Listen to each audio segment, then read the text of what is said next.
Chancellor, fellow graduates, ladies and gentlemen, an old headmaster once said to me that you should thank everybody, including the bus driver who brought you late to the function.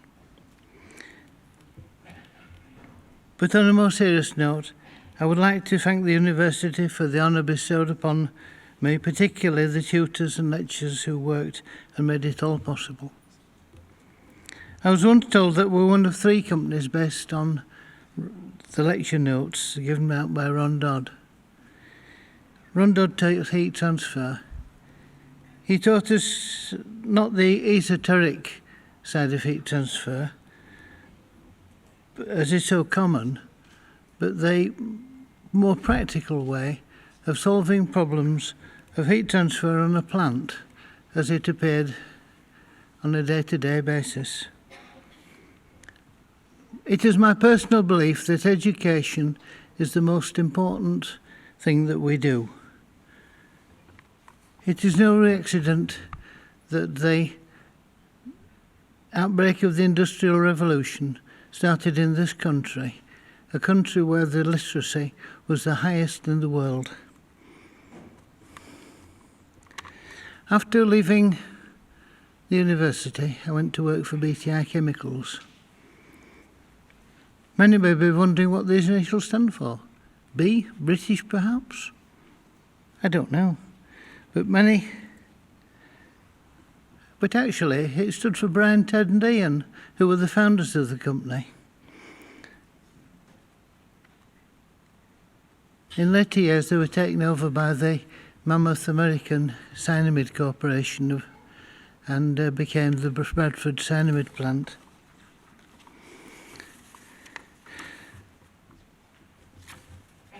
Whilst at BTI, I decided to go my own way. It's something we'd often talked about in the coffee bar here, but I'm indebted to my parents for the support they gave me during these years, both and also to my wife for the support that they gave me over a very difficult period. I used my parents' outbuildings behind their house, an old house that had stables and barns and loose boxes and all that sort of paraphernalia behind it. And I used that for all the early construction work. In later years, my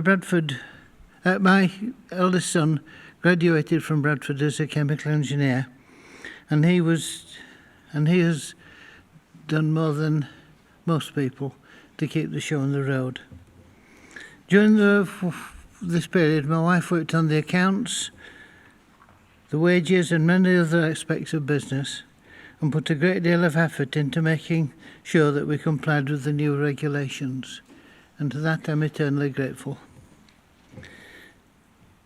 During the first few years, most of our work was the installation of boilers.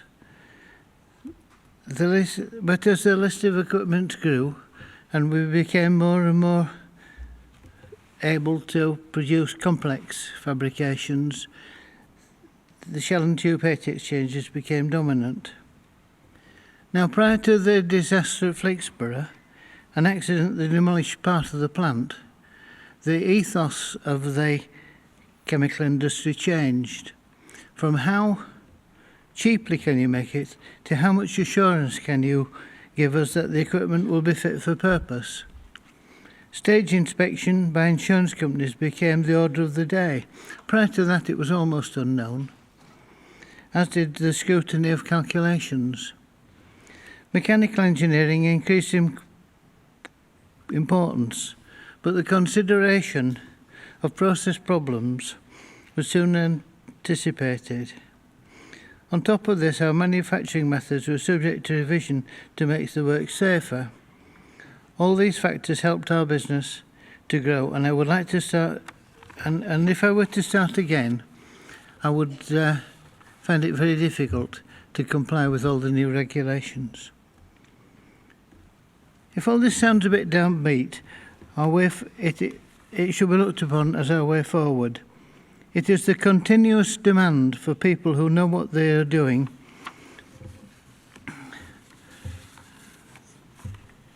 that will persist. We once received an area from an offer from a company in the Far East to merge with them. They sent us photographs of their plant, far bigger than ours, but they were using people with bare feet to operate machinery that we would comply safety footwear and are absolutely essential. If they made mistakes like that, of course their prices will be lower,